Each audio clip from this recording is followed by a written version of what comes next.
My parents blamed me for theft for years, destroying my trust. Now the real culprit's arrest left them begging for forgiveness. Hey, everyone.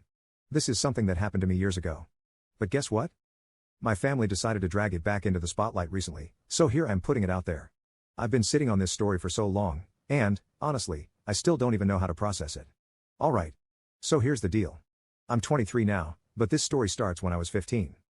And, man, it still messes with my head sometimes.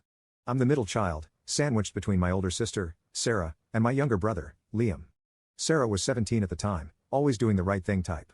She was every parent's dream, responsible, ambitious, the whole 9 yards. Liam was 11.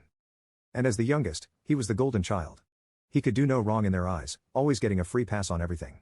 And then there was me, the middle kid, just trying to stay out of trouble and make my own way. My parents always said they were all about fairness. You know, dividing things equally, making sure we each got the same opportunities. But looking back, that idea of fairness was just smoke and mirrors. They treated Sarah like the future CEO of the family, Liam like the baby they needed to protect, and me like, well, just there. Not bad enough to be a problem, but not good enough to shine either. Now my dad had this collection. He wasn't into stamps or coins like some people. It was pocket knives, baseball cards, and a few autographed baseballs. He had a whole shelf in his bedroom dedicated to these things, like some kind of shrine.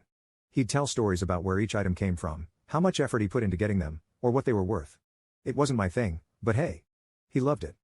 Some of the stuff was valuable too. Not crazy money, but enough that he was proud of it. But things from his collection started to disappear. The first thing that went missing was a pocket knife. It wasn't just any knife. It was his favorite. He'd shown it to me before, going on about how it had a unique design and how he'd traded with a collector to get it. One morning, he noticed it was gone.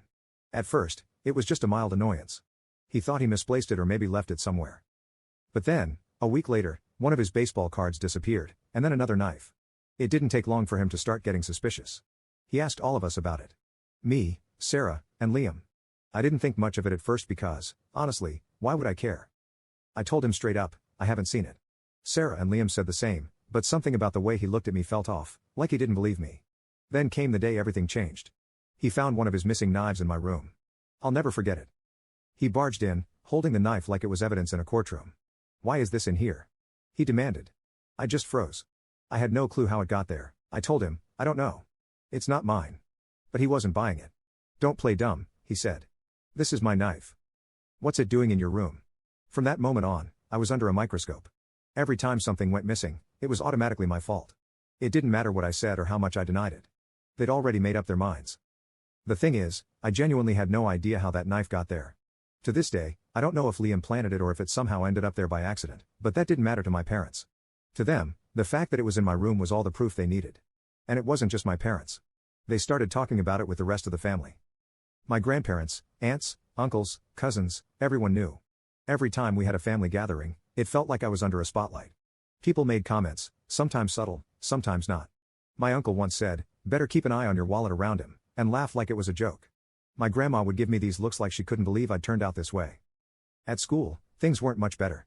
My mom told one of her friends what was going on, and that friend happened to be the mother of a kid I went to school with. You can guess what happened next. It spread like wildfire. Suddenly, kids were whispering about me in the hallways. I'd hear things like, isn't he the one who stole from his dad? I kept my head down, but it wasn't easy. I mean, how do you prove you didn't do something? The more I denied it, the guiltier I looked. It felt like I was trapped in this game where no matter what I did, I couldn't win. Liam, on the other hand, seemed totally unbothered by the whole thing.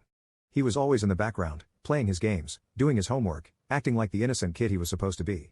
Sarah stayed neutral, not wanting to get involved, which hurt in its own way. I thought maybe she'd stick up for me, but she didn't. She just kept her distance, like, the whole thing was beneath her. The worst part wasn't even the accusations. It was the way it made me feel about myself. I started to doubt everything. I'd keep replaying every interaction in my head, trying to figure out if I'd done something to deserve this. I even wondered if I was somehow stealing in my sleep or forgetting about it. I know how crazy that sounds. But when everyone around you treats you like a thief, it messes with your head. My parents kept saying, we're just trying to help you learn from your mistakes. But what mistakes? I didn't do anything.